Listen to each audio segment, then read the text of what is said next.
देखिए, जब भी नया पार्टनर फर्म में आता है, ठीक है, तो पुराने पार्टनर्स ने क्या पता उनकी असेट्स और लाइबिलिटीज़ को गलत लिखा हुआ हो या सही भी लिखा हुआ हो, तो काफ़ी टाइम हो गया उनकी एक्चुअल वैल्यू पे उनको नहीं लिखा हो। क्लियर है? एक्चुअली में क्या होता है कि नया पार्टनर जब फर्म में आएगा तो कैपिटल तो लाएगा ही लाएगा, साथ में क्या लाएगा? गुडविल निकलती है फर्म के प्रॉफिट्स के बेसिस पे। जितना लाभ फर्म कमाती है, पिछले सालों में जितना कमाया, उस बेसिस पे गुडविल निकलती है। समझ में आया? अब मान लो इन्होंने कोई 4-5 साल पहले कोई मशीन खरीदी, प्लांट खरीदा, बिल्डिंग खरीदी, उनकी वैल्यू आज की वैल्यू के बराबर थोड़ी ना, वो क्या हो गई? कम हो गई या ज़्यादा हो गई। जैसे ज़मीन हुई होगी तो ज़्यादा हो गई होगी, और बाकी जैसे प्लांट है, मशीनरी है, फर्नीचर है, बिल्डिंग है, तो वो कम हो गई होगी। समझ में आया? तो इन्होंने अब तक क्या करा कि उनकी वैल्यू चेंज ही नहीं करी। अब तक क्या करा? जैसे मान लो इन्होंने 2018 में मान लो कोई मशीन खरीदी, 2018 में कोई मशीन खरीदी 1 लाख रुपए की, ठीक है, और आज 2022 में भी वो मशीन 1 लाख रुपए की है। क्लियर? इसका मतलब क्या ऐसा पॉसिबल है कि आप 2018 में 1 लाख की मशीन ले आए और आज 2022 में भी वो मशीन 1 लाख की है? ऐसा पॉसिबल है? हो सकता है कि कुछ रेयर केस में पॉसिबल हो, ठीक है, बाकी ऐसा 99% तो पॉसिबल नहीं है। इसका मतलब क्या हुआ? 2018 से लेके 2022 तक इन्होंने अपनी मशीन की वैल्यू ही नहीं घटाई। समझ में आया? कहने का मतलब है इन्होंने डेप्रिसिएशन लगाया ही नहीं अब तक। अगर वो डेप्रिसिएशन लगाते तो इनका प्रॉफिट क्या होता? कम होता। और प्रॉफिट कम होता तो प्रॉफिट के बेसिस पे जो गुडविल आती है वो भी क्या आती? कम ही आती। जितना ज़्यादा प्रॉफिट होगा उतनी फर्म की गुडविल ज़्यादा आएगी और उतना ही पैसा नए पार्टनर को ज़्यादा लाना पड़ेगा। समझ में आया? अब इन्होंने डेप्रिसिएशन ही नहीं लगाया, मतलब इनकी असेट गलत तो प्रॉफिट गलत, असेट गलत तो प्रॉफिट गलत, प्रॉफिट गलत तो गुडविल गलत। समझ में आया? तो कहने का मतलब यह है कि जब भी नया पार्टनर फर्म के अंदर आएगा, फर्म की जितनी भी असेट्स और लाइबिलिटी है उनकी वैल्यू वापस से निकाली जाएगी। क्लियर है? ताकि आने वाले फ्यूचर में जब डेप्रिसिएशन लगेगा तो एकदम से इतना ज़्यादा नहीं लगेगा। भाई सी तो उस लॉस में कम से कम हिस्सेदार न रहे। कल को मशीन 2018 में 1 लाख की खरीदी, आज उसकी वैल्यू मान लो 50,000 ही बची, लेकिन सी के आने के टाइम पर इन्होंने डेप्रिसिएशन नहीं लगाया, मशीन 1 लाख की थी और फिर भी 1 लाख की, सी आ गया फिर भी 1 लाख की रहने दी। अब अगले साल वो मशीन 40 की हो गई, अब अगले साल जाके उन्होंने 60,000 डेप्रिसिएशन लगा दिया। अब ये 60,000 का घाटा तो बटेगा तो तीनों में, तो सी को तो अल्टीमेटली ज़्यादा लॉस हो गया ना। कल को वो मशीन 50 की रहती, सी के आने के टाइम वो 50 कर लेते उस मशीन को, फिर वो 40 की हो जाती। समझ में आया? तो फिर 10,000 का ही डेप्रिसिएशन लगता, तो सी के हिस्से में फिर कम लॉस आता ना। कहने का मतलब है जब भी नया पार्टनर फर्म के अंदर आता है, जब भी नया पार्टनर फर्म के अंदर आता है तो फर्म की असेट और लाइबिलिटीज़ का उनकी एक्चुअल वैल्यू पे आना जरूरी है। तो जब भी किसी असेट और लाइबिलिटीज़ में चेंज होएगा तो जाहिर है या तो फर्म को प्रॉफिट होएगा या लॉस होएगा। ठीक है? अब प्रॉफिट कब होएगा और लॉस कब होएगा? आपकी असेट्स, इसकी वैल्यू अगर बढ़ जाती है तो आपको क्या होएगा? प्रॉफिट होएगा। ठीक है? और इसकी वैल्यू अगर कम हो जाती है तो आपको लॉस होएगा। क्लियर है? लाइबिलिटी में उल्टा होता है। लाइबिलिटी में जैसे मशीन की वैल्यू बढ़ गई, लैंड की वैल्यू बढ़ गई, प्लांट की वैल्यू बढ़ गई, स्टॉक पहले कम का था अब इसका वापस से रिवैल्यूएशन लगाया तो ज़्यादा हो गया। ये प्रॉफिट वाली चीज़ें है ना, मैं तो असेट्स बता रहा हूँ। मशीन की वैल्यू बढ़ गई, प्लांट की वैल्यू बढ़ गई, समझ रहे हो? ये चीज़ें क्या है? प्रॉफिट वाली चीज़ें। इनके उलट अगर इन चीज़ों की वैल्यू क्या हो जाए, कम हो जाए, तो ये क्या होता है फर्म के लिए? लॉस। लेकिन अगर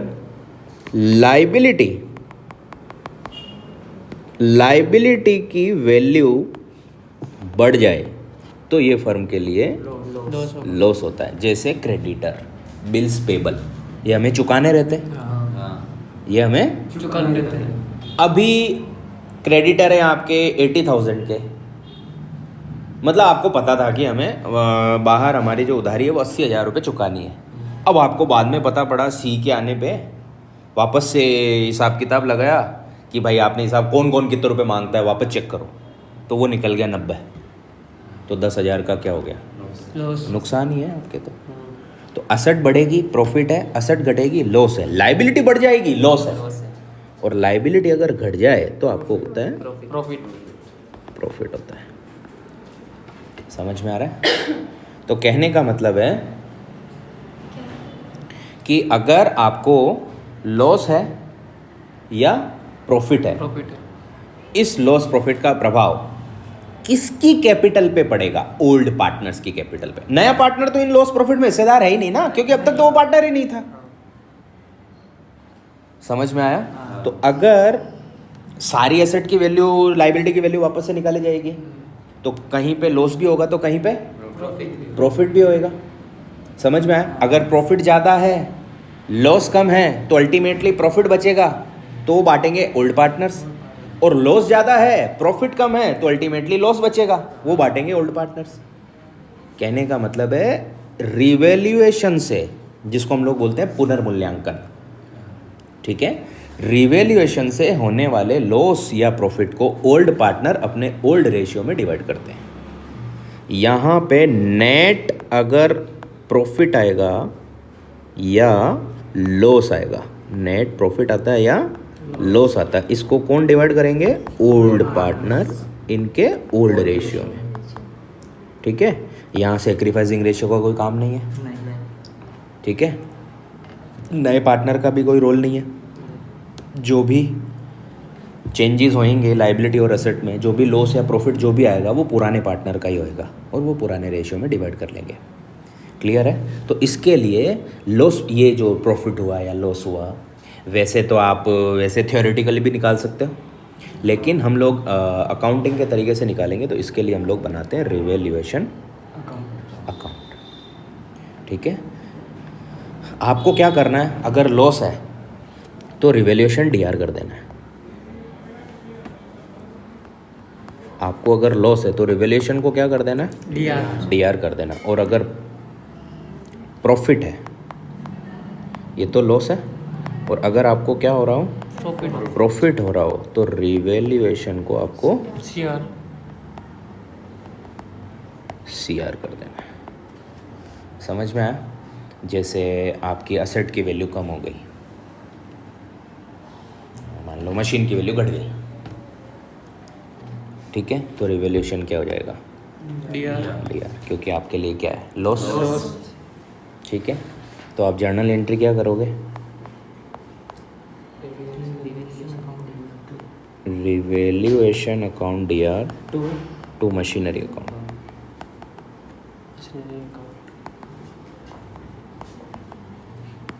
ठीक है।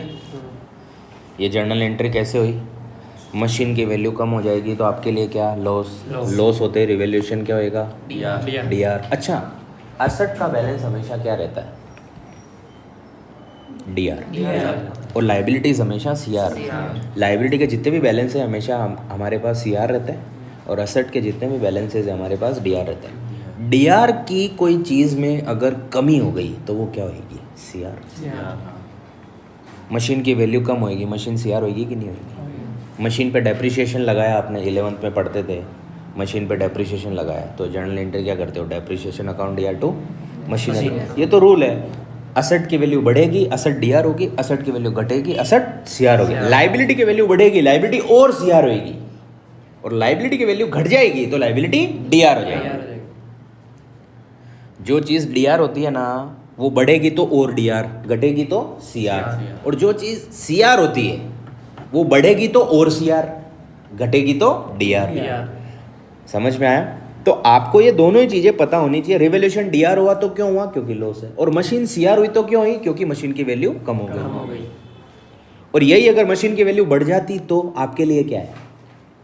प्रॉफिट। जब प्रॉफिट होता है तो रिवोल्यूशन क्या होता है? तो टू रिवैल्यूएशन होएगा, डेबिट क्या होएगा? Machinery account. और मशीनरी डीआर क्यों हुई? क्योंकि मशीनरी हमेशा डीआर ही होती है और बढ़ेगी तो और डीआर होगी। समझ में आ रहा है? तो ये तो लॉस वाली एंट्री, ठीक है। अगर प्रॉफिट हो जाता, आपको मशीन की वैल्यू बढ़ जाती तो क्या एंट्री हो जाती? मशीनरी अकाउंट डीआर,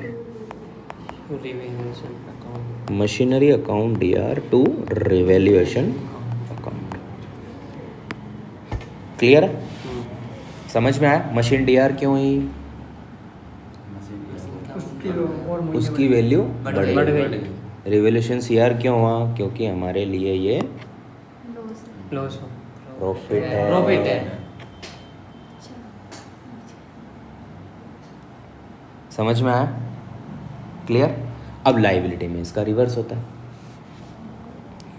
क्रेडिटर जैसे, ठीक है। क्रेडिटर हमारे हैं 80,000 के, मतलब हमें 80,000 रुपीज़ पे करने हैं। कितने रुपए पे करने हैं? 80,000। इसको 80,000 कर देते हैं, ठीक है।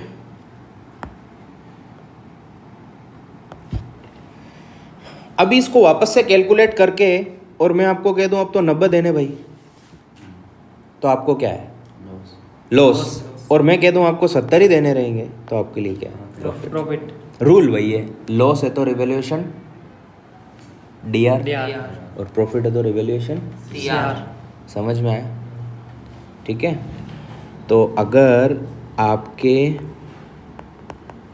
क्रेडिटर बढ़ गए, क्रेडिटर क्या हो गए? इंक्रीज हो गए, ठीक है। तो क्या जर्नल एंट्री होगी? Revaluation DR. लॉस है ना, तो revaluation account DR to creditor. और मैंने बताया था क्रेडिटर हमेशा क्या होते हैं? सीआर। और इनमें अगर बढ़ेगा तो और सीआर। डीआर की चीज़ को बढ़ाना है और डीआर, सीआर की चीज़ को बढ़ाना है और सीआर, घटाना है तो रिवर्स करते हैं। डीआर को घटाना है सीआर करेंगे, सीआर को घटाना है डीआर करेंगे, डीआर को बढ़ाना है और डीआर करेंगे, सीआर को बढ़ाना है और सीआर। क्लियर है? अभी क्रेडिटर की वैल्यू घट जाए तो आपको क्या हो जाए? प्रॉफिट होगा तो रिवैल्यूएशन क्या होएगा? सीआर। डीआर क्या होंगे? क्रेडिटर डीआर क्यों हुए? कम हो गए। क्रेडिटर हमेशा सीआर होते हैं, सीआर में अगर कुछ कम करना है तो डीआर ही करोगे ना। समझ में आया? ये तो प्रॉफिट वाली एंट्री हो गई, ठीक है। अगर आपको अगर लॉस हो जाए क्या, तो क्या एंट्री होगी?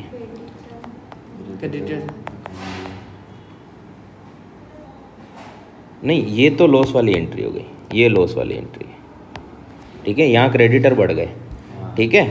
अब आपके क्रेडिटर डिक्रीज हो जाए तो आपको क्या होएगा? प्रॉफिट होएगा, ठीक है। तो यहाँ पे एंट्री होगी क्रेडिटर्स अकाउंट डीआर, हाँ यहाँ पे आपको प्रॉफिट होएगा, ठीक है। Creditor account DR to revaluation account, ठीक है। समझ में आ रहा है? अब हम लोग क्या करते हैं, यहाँ पे जर्नल एंट्रीज पूछे तो आपको ऐसे करनी है, सिंपल है। 4 चीज़ें ध्यान में रखनी है, लॉस प्रॉफिट, लॉस प्रॉफिट, ठीक है। एसेट में भी लॉस या प्रॉफिट हो सकता है, लायबिलिटी में भी लॉस या प्रॉफिट हो सकता है, लेकिन डीआर सीआर करते वक्त एक ही चीज़ माइंड में रखनी है, लॉस है तो रिवैल्यूएशन डीआर, प्रॉफिट है तो रिवैल्यूएशन सीआर। अब आपको इसकी लेजर बनानी है, समझ में आया? तो आपको यहाँ पे क्वेश्चन में पूछा जा सकता है रिवैल्यूएशन अकाउंट,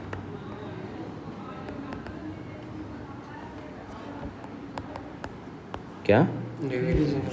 रिवैल्यूएशन अकाउंट, ठीक है। अगर आपको बोले रिवैल्यूएशन अकाउंट बनाओ, ऐसे बना लेंगे,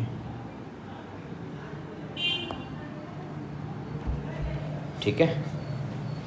रिवैल्यूएशन डीआर होगा तो रिवैल्यूएशन के डीआर में पोस्टिंग होगी, ठीक है, और रिवैल्यूएशन CR होगा तो रिवैल्यूएशन के CR में पोस्टिंग होगी। ठीक है, जैसे मशीन की वैल्यू कम हो गई, DR में लिखोगे या CR में लिखोगे तो रिवैल्यूएशन क्या होगा? तो DR रिवैल्यूएशन अकाउंट DR तो आपको पोस्टिंग DR में करनी है, रिवैल्यूएशन अकाउंट CR तो आपको पोस्टिंग CR में करनी है। क्लियर है? ठीक है, तो यहाँ पे हम लोग लिखेंगे to machinery account. General entry क्या हुई थी हमारी? मशीनरी अकाउंट, रिवैल्यूएशन अकाउंट या टू मशीनरी अकाउंट। हाँ सर। ठीक है, तो यहाँ टू मशीनरी लिख दिया, जितनी वैल्यू कम होगी उतनी लिख दी, जितनी वैल्यू बची नहीं, जो कम हुई, जो लॉस हुआ आपको उतना लिखना आपको। क्लियर है? है ना? तो आपको यहाँ पे क्या लिखना है? To decrease in assets. क्या लिखना है? समझ में आया? कोई भी असेट की वैल्यू में क्या होती है? वो कमी होती है, वो इधर लिखनी है। प्लांट घट गया, टू प्लांट। मशीन घट गई, टू मशीन। डेटर घट गए, टू डेटर। स्टॉक घट गया, टू स्टॉक। प्रीपेड एक्सपेंसेस घट गए, टू प्रीपेड एक्सपेंसेस। असेट कम होते ही DR में लिखना है, टू साइड में उस असेट का नाम लिख दो। जनरल एंट्री वैसे आप माइंड में जनरल एंट्री करो तो वैसे कर लो। समझ में आ रहा है? अब यहाँ पे लिखोगे आप बाई साइड में अगर असेट घट जाए तो, सॉरी बढ़ जाए। ठीक है, अगर असेट बढ़ जाए तो, जैसे प्लांट की वैल्यू बढ़ गई तो आप क्या लिखोगे? By plant. मशीन की वैल्यू बढ़ गई तो क्या लिखोगे? By machine. डेटर की वैल्यू बढ़ गई, स्टॉक की वैल्यू बढ़ गई तो बाई। तो बाई साइड में कुल मिला के क्या आएगा? Increase in asset. By side में क्या आएगा? अब लायबिलिटी में उल्टा है। लायबिलिटी अगर बढ़ जाए तो आपको लॉस होता है। लायबिलिटी अगर बढ़ जाए तो आपको लॉस होता है। तो इस साइड लिखना आपको, to increase in liability. To increase in, और यहां लिखना आपको by decrease in liability. Creditor बढ़ गए, लॉस प्रॉफिट DR में। समझ में आया? लोन बढ़ गया, लॉस। बिल्स पेबल बढ़ गए, लॉस। बिल्स पेबल घट गए, प्रॉफिट। क्रेडिटर घट गए, प्रॉफिट। लोन घट गया, प्रॉफिट। समझ में आ रहा है? तो कहने का मतलब क्या है? इधर क्या आएगा? टू जितनी भी असेट्स हैं अगर माइनस होगी तो, और टू जितनी भी लायबिलिटी है अगर प्लस हो गई तो। ठीक है, इधर क्या आएगा? बाई असेट्स अगर प्लस हो गई तो, और यहाँ पे बाई लायबिलिटी अगर माइनस हो गई तो। बस समझ में आया? अब यहाँ पे आपको छोड़ना क्या है जो चीज़ रिवैल्यूएशन में नहीं आती है? समझ में आया? एक तो वो चीज़ें जो हमने सीखी थी, जो प्रॉफिट और लॉसेस बांटते हैं पार्टनर्स के अंदर, वो रिवैल्यूएशन में नहीं आएंगे। मतलब असेट साइड से क्या क्या नहीं आएंगे और लायबिलिटी साइड से क्या क्या नहीं आएंगे। जैसे ये बैलेंस शीट है, ठीक है, ये मान लो बैलेंस शीट है, ठीक है। तो यहाँ पे आपको एक तो कैपिटल, क्या कैपिटल, एक इनके करंट अकाउंट, कौन से अकाउंट, और एक इनके जो रिजर्व्स रहते ना, जितने भी P&L और रिजर्व जो हमने पढ़े थे,